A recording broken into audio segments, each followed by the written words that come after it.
Vamos retomando a nossa leitura, né, nossas reflexões na leitura, e agora entramos no capítulo 4, onde falaremos sobre apatia e depressão. Apatia é a crença no não consigo. É o sentimento de que não podemos fazer nada a respeito da nossa situação e ninguém mais pode ajudar. É desesperançoso e desamparador. Está associada a pensamentos como: quem se importa? Qual a utilidade? É chato. Por que se importar? Eu não consigo vencer mesmo? É isso que vemos no Bisonho, o personagem desagradável do desenho Ursinho Pooh, que diz: "Oh céus, não farei nada de bom de qualquer jeito." Desencorajamento, derrota, impossível, muito difícil, totalmente só, desistência, isolamento, distância, afastado, isolado, desolado, deprimido, esgotado, insatisfeito, pessimista, descuidado, sem humor, sem significado, absurdo, sem sentido, desamparado, falho, muito cansado, desesperado, confuso, esquecido, fatalista, tarde demais, velho demais, novo demais, mecânico, condenado, negativo, desamparado, inútil, perdido, sem sentido, sombrio, blasé. Quanta coisa, né? O propósito biológico da apatia é convocar ajuda, mas parte do sentimento é que nenhuma ajuda é possível. Grande parte da população mundial está funcionando no nível de apatia.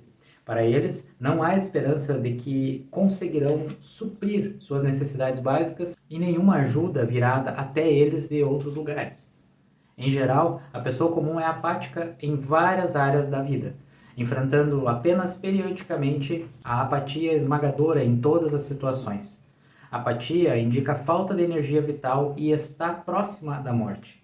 Isso foi observado durante o ataque em Londres na Segunda Guerra Mundial. Bebês foram removidos para enfermarias e seções de segurança remotas da Inglaterra, onde suas necessidades físicas, nutricionais e medicinais foram atendidas. Contudo, desenvolveram apatia e começaram a enfraquecer, perderam o apetite e a taxa de mortalidade se tornou alta. Descobriu-se que a apatia resultou da falta de carinho e proximidade emocional com uma figura materna. Era um estado emocional e não físico. Sem amor e afeição, eles perderam a vontade de viver. E quem já assistiu todas as reflexões do livro do Ego, tem alguns trechos que ele traz isso também. A questão da falta do amor tornar algo complexo, algo que deixa a gente vibrando mais no negativo. É importante, tá? É importante que nós saibamos receber o amor, dar amor também para as outras pessoas. É sair da apatia e entrar no estado de empatia. Mas enfim, vamos seguir. Em nosso país, vemos áreas econômicas deprimidas, em que toda a população local vive em apatia. Quando pessoas dessas áreas aparecem nas notícias da televisão, é muito comum surgir comentários como: quando o auxílio do governo acabar, nos resta apenas enfrentar a fome. Não há esperança para nós. Sentimentos de apatia sobre a técnica de deixar ir podem aparecer como resistências. Isso poderá tomar a forma de atitudes e pensamentos como: não vai funcionar de qualquer jeito, que diferença faz? Não estou pronto para isso ainda, eu não consigo sentir, estou muito ocupado, estou cansado de deixar ir, estou sobrecarregado, eu esqueci, estou muito deprimido, estou com muito sono. O modo de sair da apatia é nos lembrarmos da nossa intenção, que é crescer e ser mais livre, ser mais efetivo e feliz, deixar ir as resistências à técnica em si. E aí ele traz agora um não consigo versus o não quero.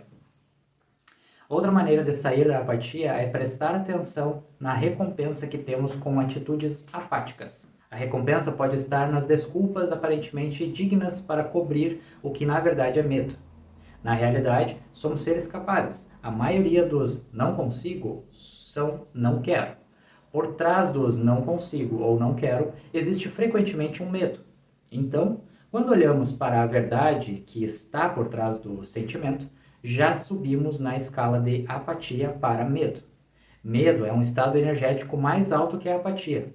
O medo, no mínimo, começa a nos motivar para a ação, e nessa ação podemos novamente render o medo para a raiva, orgulho ou coragem, todos os quais são estados mais altos que a apatia. Lembra da escala, né? Da escala da frequência das emoções, né, que ele traz. Vamos pegar um problema humano típico e traçar como o mecanismo da rendição funciona para nos livrar de uma restrição. Falar em público é uma das restrições mais comuns. No nível da apatia nessa área, dizemos: eu não consigo falar em público, é muito opressivo, ninguém vai querer me ouvir de qualquer forma, eu não tenho nada que vale a pena ser dito.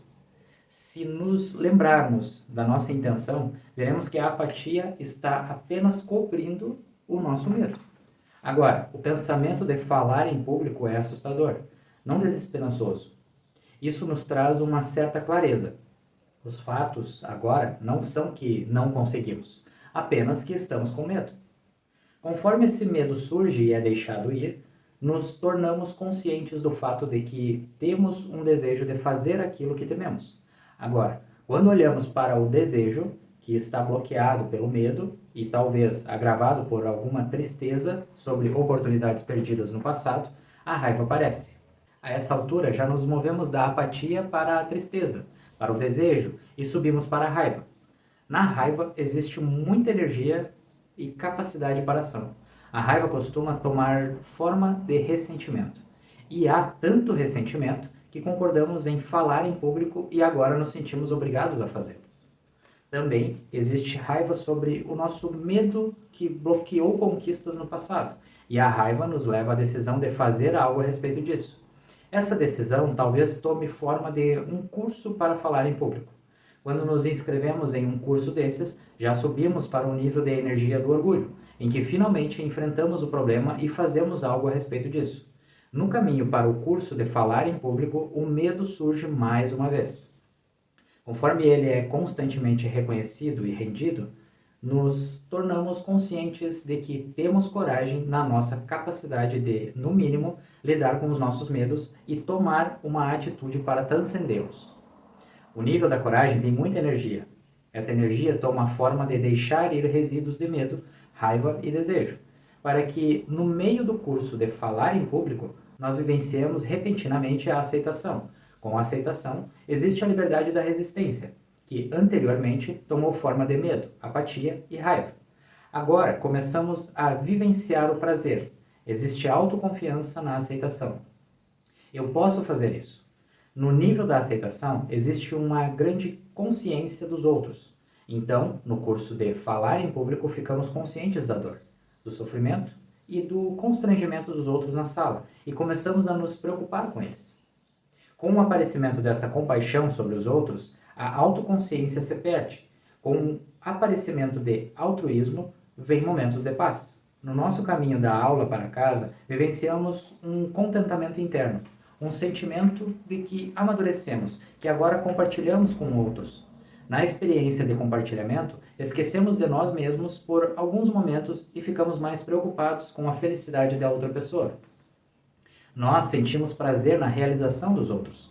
Nesse estado existe uma graça transformadora, uma descoberta da nossa compaixão interna, um sentimento de conexão com outros e uma compaixão pelo sofrimento deles. Com o desenvolvimento completo dessa progressão, podemos compartilhar com outros como tínhamos medo de falar em público. Os passos que demos para superar isso, o sucesso que vivenciamos, o aumento da nossa autoestima e as mudanças positivas nos nossos relacionamentos. Dá um parênteses aqui, que todo esse projeto de reflexão na leitura, ele começou nesse ímpeto meu de mudar algumas coisinhas. Por exemplo, aqui eu estou lendo algo para um público, né? Por mais que seja gravado, é um público. E eu tinha muita vergonha nessa parte do ler. Para ler, a minha dinâmica de leitura sempre foi boa, mas agora no momento que eu vocalizava, eu começava a travar.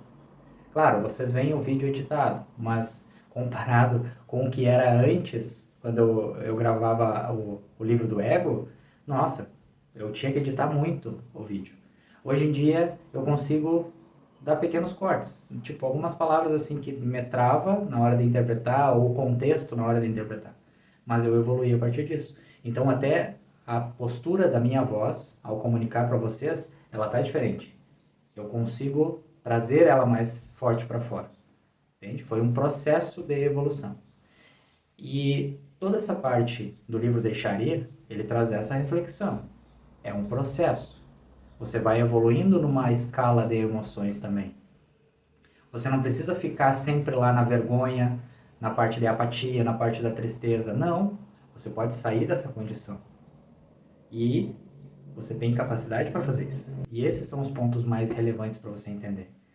Que você tem a capacidade e você pode fazer esse movimento de deixar ir algumas coisas que te travam, que te bloqueiam, sair dessa ideia do não consigo e o não quero, para se permitir fazer esse movimento e mudar, evoluir.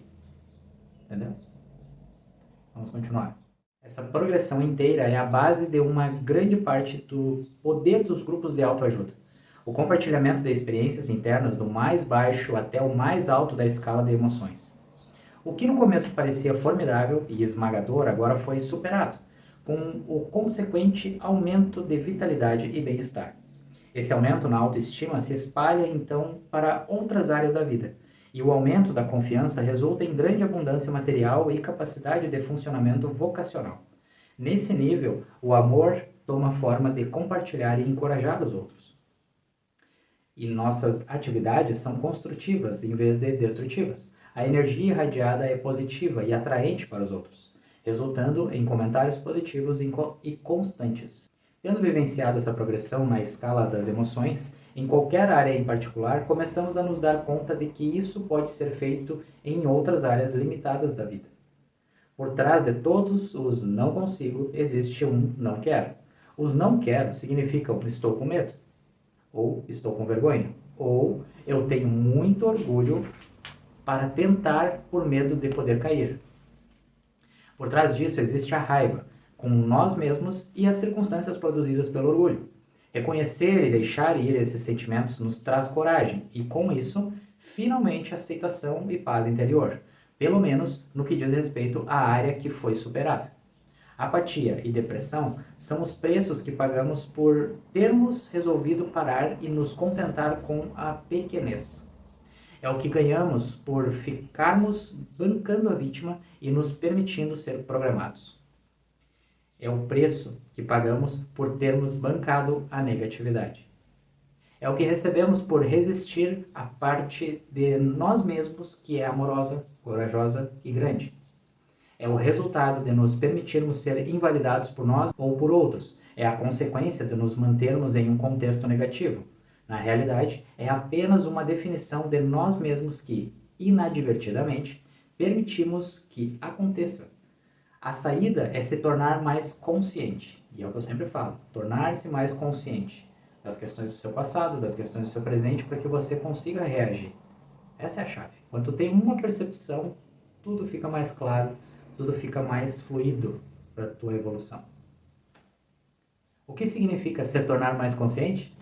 Para começar, tornar-se mais consciente significa procurar a verdade por nós mesmos. Em vez de permitir cegamente que sejamos programados, seja por fora ou por uma voz interior dentro da mente, que procura diminuir e invalidar, fofocando em tudo o que é fraco e desamparado, para sair disso, devemos aceitar nossa responsabilidade sobre a negatividade e aceitar que estávamos dispostos a acreditar nisso. A saída, então, é começar a questionar tudo. Existem muitos modelos de mente. Um dos mais recentes foi o computador. Podemos olhar para os conceitos da mente, pensamentos e sistemas de crenças como programas. Por serem programas, eles podem ser questionados, cancelados e revertidos. Programas positivos podem substituir programas negativos e se nós escolhermos. O aspecto menor de nós está muito disposto a aceitar programações negativas.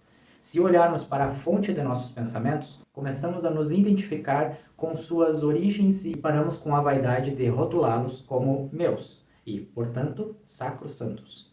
Percebemos que pensamentos podem ser vistos objetivamente.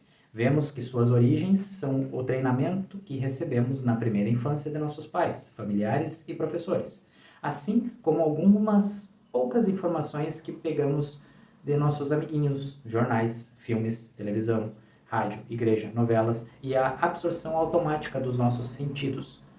Tudo isso foi absorvido involuntariamente, sem que a gente tenha exercido qualquer escolha consciente. Não apenas isso, mas longe da nossa inconsciência, ignorância, inocência e ingenuidade, somadas à natureza da mente por si só. Acabamos como uma composição de todos os restos negativos prevalecentes no mundo. Além disso, concluímos que isso está aplicado em nós pessoalmente. Conforme nos tornamos mais conscientes, começamos a perceber que temos uma escolha. Podemos parar de dar autoridade aos pensamentos da mente, começar a questioná-los e procurar se realmente existe alguma verdade neles para nós mesmos. O estado de sentimento da apatia está associado com a crença de não consigo. A mente não gosta de ouvir isso, mas, na realidade, a maioria dos não consigo são não quero. A razão de a mente não querer ouvir isso é porque não consigo é um disfarce para outros sentimentos. Esses sentimentos podem ser trazidos para a consciência por colocar a dúvida hipotética em nós mesmos. É verdade que eu não quero, em vez de eu não consigo? Se eu aceitar que eu não quero, que situações serão levantadas e como me sinto em relação a elas? Como exemplo, vamos dizer que temos um sistema de crenças estabelecendo que não conseguimos dançar. Dizemos para nós mesmos, talvez isso seja uma máscara, talvez a verdade seja que eu não quero dançar e eu não vou. A maneira que podemos descobrir quais são os sentimentos é nos imaginarmos passando pelo processo de aprender a dançar. Conforme fazemos isso, todos os sentimentos associados começam a surgir. O embaraço, o orgulho, o constrangimento, o esforço de ter que aprender uma nova habilidade e a relutância sobre o tempo e energia envolvidos. Conforme substituímos não consigo por não quero, descobrimos todos esses sentimentos, que podem, então, ser rendidos. Vemos que aprender a dançar significa que precisamos estar dispostos a deixar o orgulho de lado. Olhamos para o custo e nos perguntamos: estou disposto a continuar pagando esse preço? Será que eu estou disposto a deixar ir o medo de não dar certo? Eu estaria disposto a deixar de resistir ao esforço necessário? Será que eu estou disposto a deixar ir a vaidade para que eu possa me permitir ser desajeitado enquanto aprendo? Será que posso deixar ir minha mesquinhez e pequenez e me dispor a pagar pelas aulas e dar tempo para isso? Conforme todos os sentimentos associados são rendidos, torna-se muito claro que a verdadeira razão é falta de vontade, não incapacidade. Deve ser lembrado que somos livres para reconhecer e render os sentimentos, como também somos livres para não os render. Conforme examinamos nossos não consigo e descobrimos que na verdade são não quero, não significa que temos que deixar ir os sentimentos negativos que resultam nos não quero. Somos perfeitamente livres para nos recusarmos a deixar ir. Nós estamos livres para manter a negatividade por quanto tempo quisermos. Não existe nenhuma lei que diga que devemos abrir mão. Somos agentes livres. Mas faz uma diferença enorme em nosso autoconceito perceber que eu não vou fazer isso é um sentimento bem diferente do que pensar eu sou uma vítima e não consigo. Por exemplo, podemos escolher odiar alguém se quisermos. Podemos escolher culpar essa pessoa. Podemos escolher culpar as circunstâncias. Mas ser mais consciente, perceber que estamos escolhendo livremente essa atitude, nos deixa em um nível mais elevado de consciência e, portanto, mais perto de um poder e maestria maiores do que ser a vítima indefesa de um sentimento. Explodiu a cabeça agora, né? Gente, foi forte essa parte aí do capítulo. Já o capítulo 4 já chegou assim, daquele jeito, forte, intenso. Mas esse é bom. E eu espero que você consiga pegar essas reflexões a partir de agora e entender que você tem a capacidade até de perceber o que está te travando. Quando você fica num aspecto de fugir, né, não querer encarar a situação, entenda que não é tanto um não consigo, às vezes é muito mais um não quero. Mesmo assim, você permitir colocar numa ideia de tá tudo bem, mas eu estou consciente de que eu não quero fazer. Não é porque eu não consigo. Só que entenda o porquê que você não quer. O que tem por trás disso? É o medo? É uma raiva? É a parte do orgulho que vai ser ferido? Traga isso para sua consciência. Porque de repente, você está se privando de ter uma experiência muito bacana. De fazer um movimento, fazer algo por você, que vai ser muito legal. Que vai trazer uma energia diferente para você, um aprendizado diferente para você. Certo? Então, no próximo vídeo, nós voltamos com mais uma parte do capítulo 4. Certo? Gratidão e até mais.